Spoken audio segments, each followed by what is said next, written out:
Boa tarde a todos. Boa tarde. Em primeiro lugar, eu quero agradecer à editora e à Saraiva por propiciarem nosso e agradecer a todos vocês também pelo comparecimento num sábado ensolarado como este, convidativo para um sorvete, para um chopinho, quem gosta, estão aqui para que nós possamos discutir um pouco sobre esse assunto que parece tão em moda, mas a verdade não é moda, o bullying.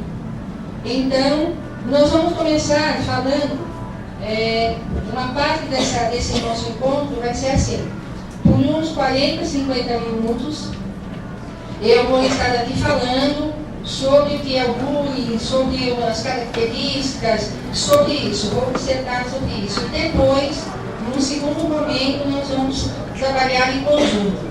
Vamos responder as perguntas que vocês fizerem e pretendemos responder o maior número de dúvidas possíveis, né? Porque o assunto é longo e quiçá a gente esgotar o assunto, mas é esperado que saiam daqui com uma visão bem ampla e com dúvidas também respondidas.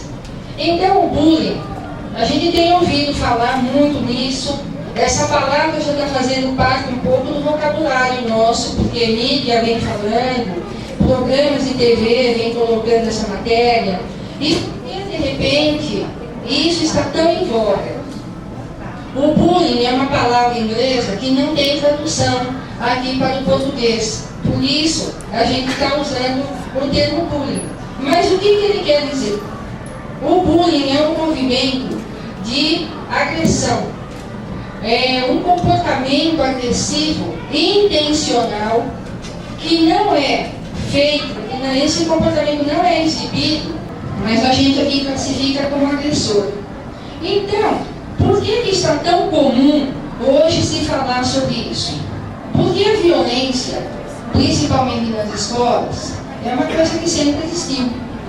Porém, os níveis que isso vem alcançando nos últimos tempos é que tem sido preocupante e é por isso que de algum tempo para cá, nesta última década principalmente, cientistas, pedagogos, psiquiatras, psicólogos, pessoas da área da saúde e da educação resolveram realmente pesquisar, levantar dados estatísticos e procurar saber o que acontece com as crianças e adolescentes dentro da escola, por conta dos movimentos violentos. Nós estamos falando aqui do livro Cuidado, Proteja Seus Filhos dos Bullies. A autora desse livro, ela escreveu esse material porque ela percebeu que o filhinho dela, na pré-escola, já era vítima de bullying. Porque ele apontou num quadro de fotografia dos amigos da escola, ele apontou para ele e falou: olha, esse daqui é o menino que sempre me bate. Então ela espantou, ela falou: nossa, mas criança tão pequena e já tem um que sempre te bate.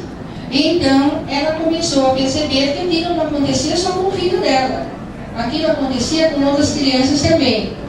Então ocorre uma situação no bullying que não é só o agressor, só a vítima que sofre com isso. Também temos as testemunhas, que a testemunha é pouco falada. Quando a gente ouve geralmente as matérias sobre bullying, fala-se muito do agressor e da vítima. E pouco se fala da testemunha, que também entra numa situação de sofrimento. Então, como é que acontece?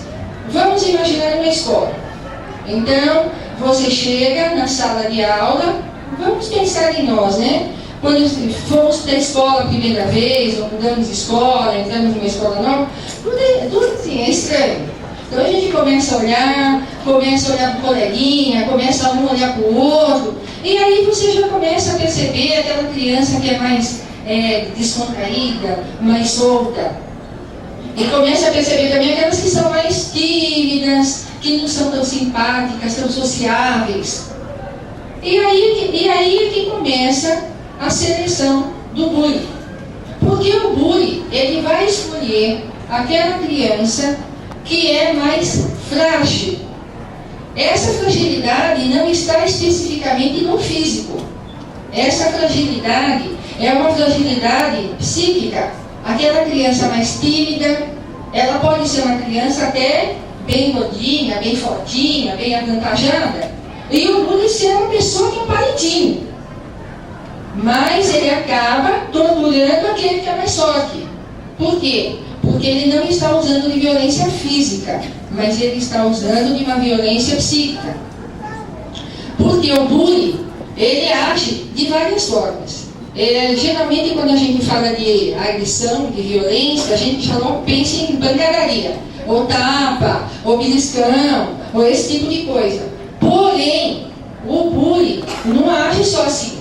Ele dá apelidos pejorativos, faz fofoca, cria maledicência, exclui o amigo, faz com que ele se sinta assim isolado de todo mundo, rouba o lanche dele, estraga material, cola chiclete na cadeira, cola chiclete no caderno e faz da vida da vítima um verdadeiro horror, né?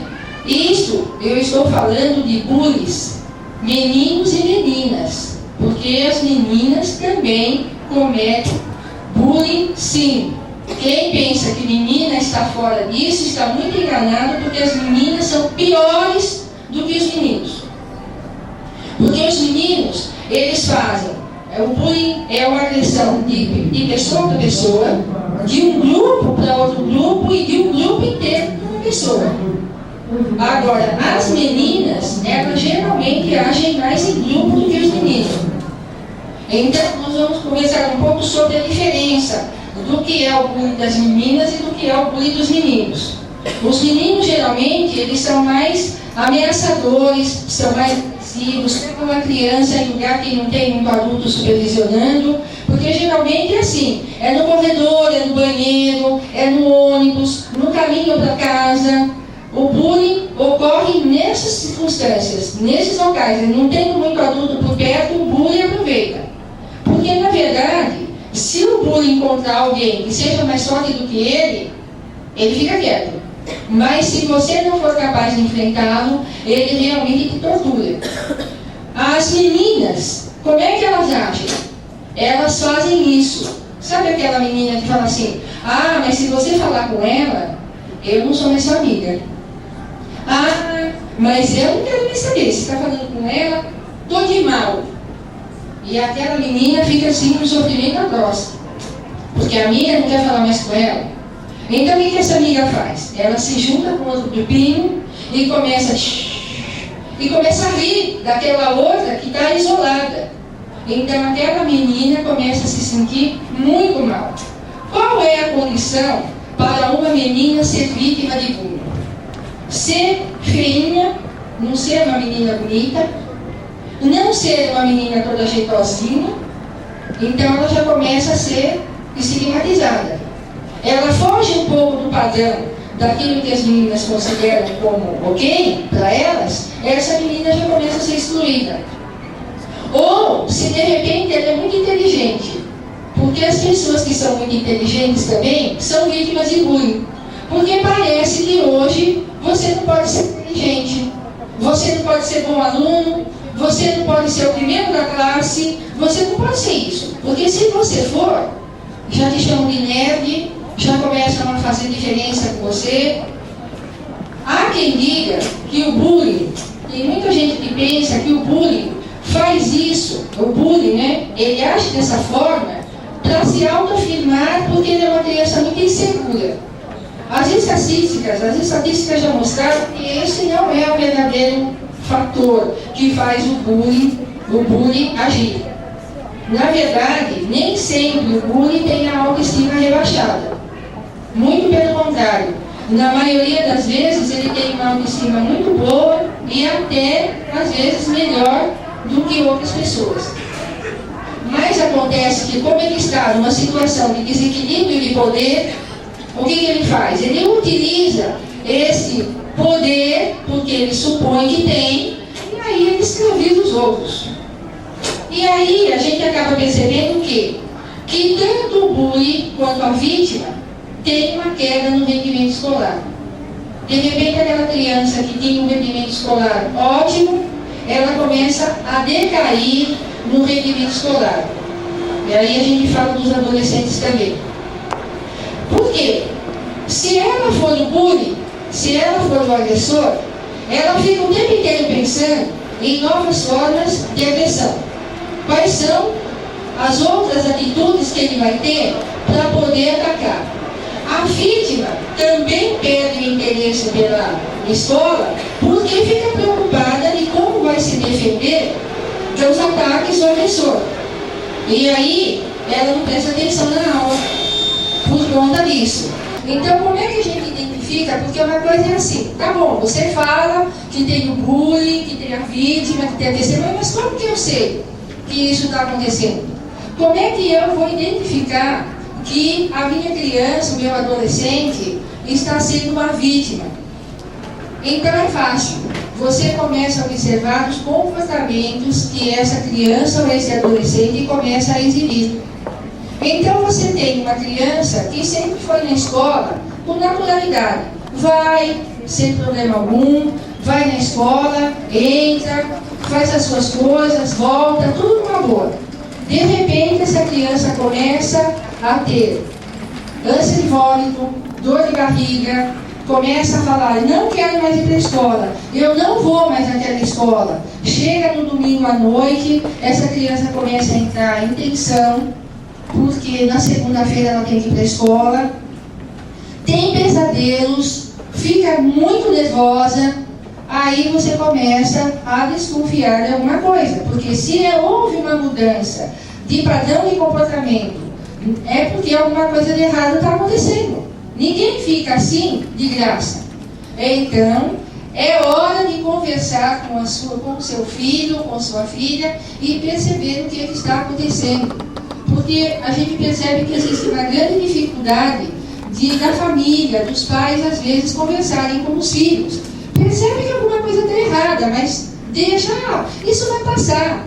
E muitas vezes, quando conversa com a criança diz assim, olha, mas tem um amiguinho lá que ele está me chamando de feio, ele está me colocando apelido, me chama de idiota, me chama de imbecil, derruba minhas coisas no chão, e faz isso todo dia. Ah, deixa pra lá, como você mole, você só não liga brincadeirinha, não liga. Agora, como não ligar? Como que você pode dizer para uma criança que enfrenta todo dia essa problemática que ela não ligue para isso? Porque o que diferencia o bullying de uma brincadeirinha é a repetição. Porque uma brincadeirinha acontece de vez em quando. Vai, de repente você esquece seu pé lá no meio, né? Você está conversando, está lá batendo papo, o pé está lá e você está olhando para cá. Aí alguém tropeça no seu pé. Aí você, opa, desculpa, né? É diferente de quando eu ponho meu pezinho lá, né? Ponho a minha pata lá no meio, bem na hora que aquela pessoa que eu quero que caia vai passar. E aí a pessoa cai. E cai uma vez, e cai duas, e cai três. É brincadeirinha? Como pode ser uma brincadeirinha? Eu estou realmente com a intenção de fazer alguma coisa de mal para o outro. Então, não dá para a gente dizer que tudo isso seja brincadeira. Quando a criança se queixar que existe, ou o adolescente se queixar que isso está acontecendo, é de bom tom que você realmente vá na escola para saber o que está havendo. E como é que você descobre que seu filho é bullying?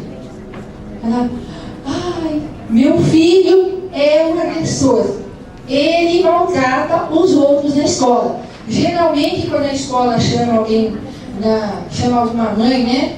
Algum pai ou uma mãe fala assim, olha, eu já trabalhei em escola e sei como é que é isso. Você vê que a criança está lá num nível de agressão que você percebe que precisa de alguma providência. Aí você chama o pai e a mãe. Geralmente não é só a mãe, né? Como a gente pode ver aqui hoje, a maior parte são mulheres, né? As mulheres parecem que têm mais facilidade para encarar as dificuldades nesse sentido. Então você chama, lá vem a mãe, ou o pai às vezes também. Olha, precisamos ver, agora a gente está te chamando. Você pergunta como que está a criança, o que está acontecendo com ela em casa, como é que vão as coisas. Não, ela é ótimo. A criança sempre é ótima em casa, ela nunca faz nada, ela é sempre boa. O casal vive numa harmonia maravilhosa, né? Quando muitas vezes não é isso que ocorre. E aí os pais, não, mas é possível. Você está falando do meu filho? Não, mas essa criança não deve ser ele.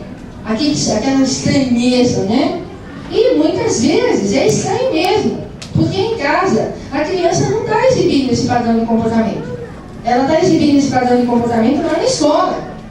E quando você chama pai e mãe, é para dizer, olha, ele está trazendo alguma coisa de casa para cá.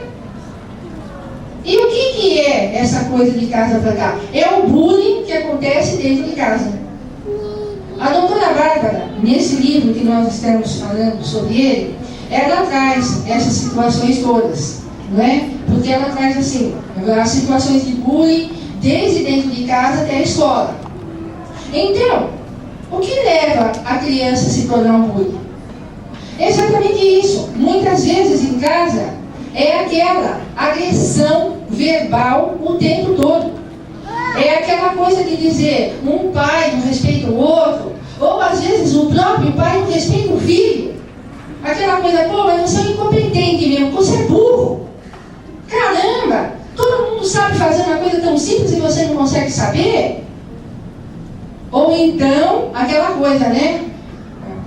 Olha, a minha que você não puxou. Quer ver pai e mãe separados? Deve ter puxado a família daquele caste do teu pai. Minha família que não é. Então vai falando isso para a criança. Vai falando isso para a criança, para o adolescente. Está humilhando. O que esse adolescente vai fazer? Ele chega da escola e ele faz a mesma coisa. Porque ele não pode reagir com o adulto. Dificilmente ele vai chegar lá e vai falar para o pai e para a mãe, olha, o que você está falando é besteira. Tem alguns até que falam. Se for um índio até vai falar. Mas se não for, não vai ficar quieto. Não vai falar nada. Vai ficar quieto e vai ficar com aquela mágoa. Ou às vezes com aquela raiva. Quando chega na escola, ele vai descontar isso em cima de outro que é mais fraco. Porque se ele está em desequilíbrio de poder, é o que ele vai fazer. É aquele lá é mais poderoso contra mim, mas hoje eu sou mais poderoso que você. Então eu vou fazer isso. Então, é uma questão de se perceber o que está acontecendo dentro de casa. Porque o bullying é uma pessoa que aprende muitas vezes o comportamento. As pessoas, a gente sabe que nós, como seres humanos, ainda trazemos um nível de agressão muito grande dentro de nós. Porém, essa agressão não desperta do nada. Essa agressão desperta devido a um estímulo. E quais são os estímulos? São as coisas boas que a gente ouve? Não são. E uma coisa que a gente percebe, e que a doutora Bárbara, a autora do livro Cuidado, Proteja Seus Filhos dos Bullies, ela enfatiza muito, é a questão da família supervisionar o seu filho. Hoje em dia, como é que as famílias vivem? Porque se responsabiliza a escola, né? Ah, a escola é que tem que resolver isso. Não. A escola precisa também saber o que é e tomar as providências quando as coisas acontecem. Porém, quem é que vai corrigir isso? É o governo? Né? Porque tem muita gente que fala, a violência está aí, mas é o governo que tem que tomar uma atitude. Não. A atitude tem que ser tomada dentro de casa. Para começo de conversa, é avaliar como é que está a minha vida em casa e como é que está meu filho. Porque muitas vezes os pais dizem assim, mas não dá tempo. Não dá tempo por quê? Porque nós estamos sempre vivendo uma correria e ensinamos os nossos filhos a viverem numa competição o tempo inteiro. Eu tenho que estar sempre mostrando que eu sou melhor. Eu sou melhor nisso, eu sou melhor naquilo. E acabo fazendo o quê? Não me aceitando. Quando eu faço isso, eu me torno vítima de bullying. Porque eu acabo ficando inseguro comigo, não gosto do que está sendo dito para mim, fico o tempo inteiro me comparando, acho que eu tenho que estar sempre indo na frente do outro, e aí eu acabo não sendo eu. E quando isso acontece, eu acabo sendo vítima de bullying. Por quê? Porque eu acabo me enfraquecendo. E a minha autoestima está ruim. E quem é que conversa com seu filho para saber se a autoestima dele está boa? Quem costuma fazer isso? Alguém aqui faz? Tem alguém que levantou a mão para ele seguir, baixinho, né? Isso. Mas a gente não se preocupa com isso. A gente não se preocupa em saber nem como é que vai a nossa. Eu vou me preocupar em saber como vai do meu filho.